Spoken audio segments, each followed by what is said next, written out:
لے کر بھی کبھی تم کسی کی بات کرو، لحد میں میری۔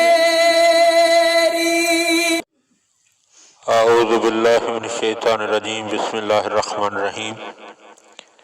حضرت امیر المومنین علی بن ابی طالب علیہ السلام کے فرامین کا سلسلہ اور نہج البلاغہ کے تیسرے باب کا 181 نمبر فرمان آپ صاحبان کی خدمت میں ہدیہ ہے۔ وقال علیہ السلام، آپ علیہ السلام نے ارشاد فرمایا، ثمرۃ التفریط الندامہ، کوتاہی کا نتیجہ شرمندگی ہے۔ وثمرۃ الحزم السلامہ، اور احتیاط اور دور اندیشی کا نتیجہ سلامتی ہے۔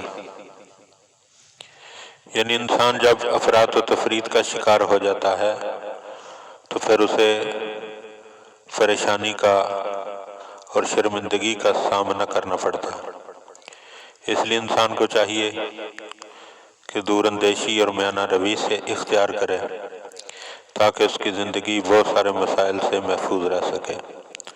دعا ہے کہ خداوند عالم مولا کے فرامین کو سمجھنے اور ان پر عمل کرنے کی توفیق عطا فرمائے۔ اللہم صلی علی محمد و آل محمد۔ علی کا